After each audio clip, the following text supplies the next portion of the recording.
স্কুলভাবে শহীদ মিনারে আমাদের ফেরা হলো 3রা আগস্ট, যেদিন এক দফা ঘোষিত হয়েছিল আনুষ্ঠানিকভাবে। তো সব দিক বিবেচনায় এই শহীদ মিনার আমাদের জন্য প্রতিরোধের এবং আমাদের জন্য বিজয়ের একটা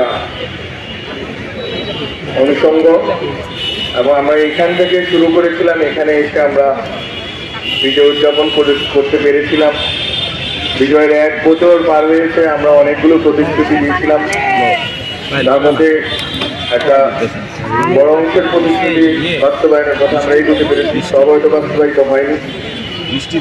আমাদের মন্ত্রণালয়ে অধিভুক্ত সংস্থার অধিদপ্তর দপ্তরগুলো কর্মকর্তা কর্মচারীদেরকে যারা যে কাজগুলো করেন নিয়মিত জুলাই গণঅভ্যুত্থানের জন্য, জুলাই গণঅভ্যুত্থানের প্রতিশ্রুতি এবং আকাঙ্ক্ষার উপর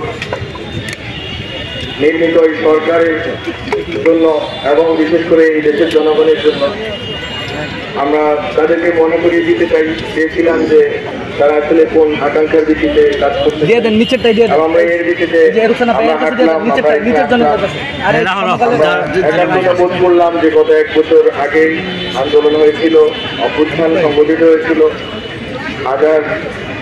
2000-এর কাছাকাছি মানুষ শহীদ হয়েছিল, 20-25 হাজার মানুষ আহত হয়েছিল, পঙ্গু হয়েছেন, অন্ধত্ববরণ করেছেন।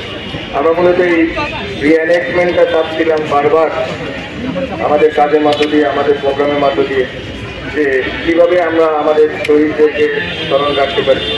শহীদদেরকে আমরা যতদিন স্মরণ রাখবো, আহতদের মর্মপীড়া আমরা যতদিন অনুভব করবো, ততদিন আমরা নতুন বাংলাদেশ গঠনের প্রতি অঙ্গীকারবদ্ধ থাকবো, এবং আমরা তাদের আত্মত্যাগের উপর ভিত্তি করে যেহেতু একটা নতুনভাবে স্বাধীনতা পেয়েছি, বাংলাদেশকে নতুনভাবে আমরা গড়ার সুযোগ পেয়েছি, এবং এখানে অনেকেই আছেন যারা হয়তো বেসরকারি ব্যবস্থার কারণে অনেকে ন্যায্য অধিকারও পাননি, তাদের অনেকেই এখানে ন্যায্য অধিকার পেয়েছেন।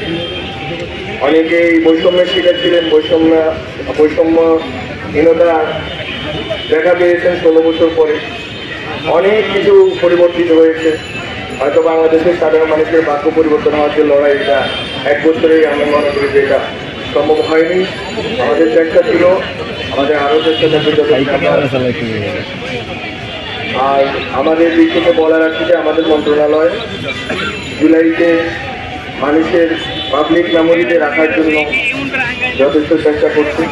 বিশেষ করে আমাদের যে মার্কেট যে সংগঠন আছে সেখান থেকে আমরা একটা বড় প্রজেক্ট নিয়ে এসে প্রকল্প নিয়েছি, যাতে জুলাই অভ্যুত্থানের দলিলাদি সংরক্ষণ করা যায়, ভিজুয়াল যে দলিলাদি আছে সেগুলো সংরক্ষণ করা যায়।